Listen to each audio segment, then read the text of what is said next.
There's a common mistake out there, and I want to be sure that you don't make it. So many beginning real estate investors underestimate their property's expenses. An easy way for you to remember your recurring rental property expenses is with the acronym VIMTUM, VIMTUM.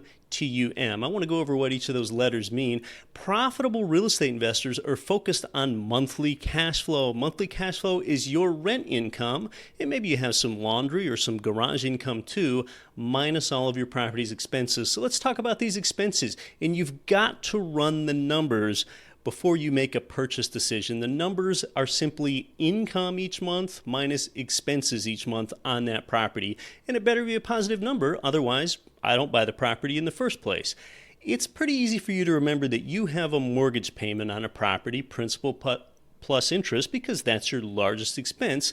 And now note that your mortgage and all of your other expenses are 100% completely outsourced to your tenant in a cash flowing property, but you need to account for what those are and be sure that the tenant rent income covers all the expenses.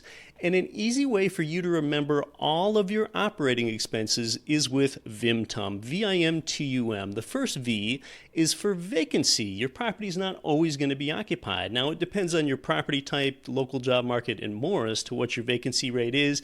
8% of the gross rent amount is kind of a good number for you to consider as an expense because that equates to about 1 month per year of vacancy.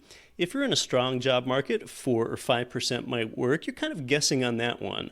The second letter in VIMTUM, I, is insurance. Your lien holder requires you to have property insurance, and having a policy reduces your risk too. Now, you can get quoted an exact number here.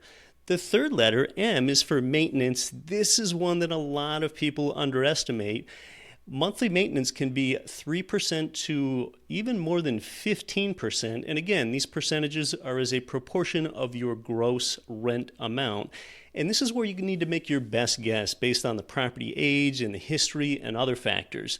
The T in VIMTUM is for taxes. You have a property tax obligation. Often that's 1% to 3% of the property's value annually, depending on the area. And this is an exact number that's easy to find in county or municipality records. The U stands for utilities. Now, in a single-family income property, your tenant typically pays all of the utilities. The more units that you have inside a property, the more likely that you, as the investor owner, are going to be paying for the heat, electric, refuse, water, and more. And utility companies have historical records, so you can make a pretty close expense determination there. And then finally, the last M is for management. If you don't have a property manager, then you know what? Your income isn't passive. And if you self-manage, then you need to factor in your time expense. And management fees are typically 3% to 10% or more of the gross monthly rent amount. People like easy ways to remember things. I do too. So remember VIMTUM, VIMTUM. They're all of your property's monthly operating expenses. Hey, this is Keith Weinhold here. This was a snippet from a recent Get Rich Education podcast, the show that has created more passive income for people than nearly any show in the world. If you like wealth building content like this, well, I deliver it every week. The easiest way for you to listen to every audio show, free and on demand, is with your Get Rich Education app for both Apple and Android. I look forward to talking with you more there on the Get Rich Education app.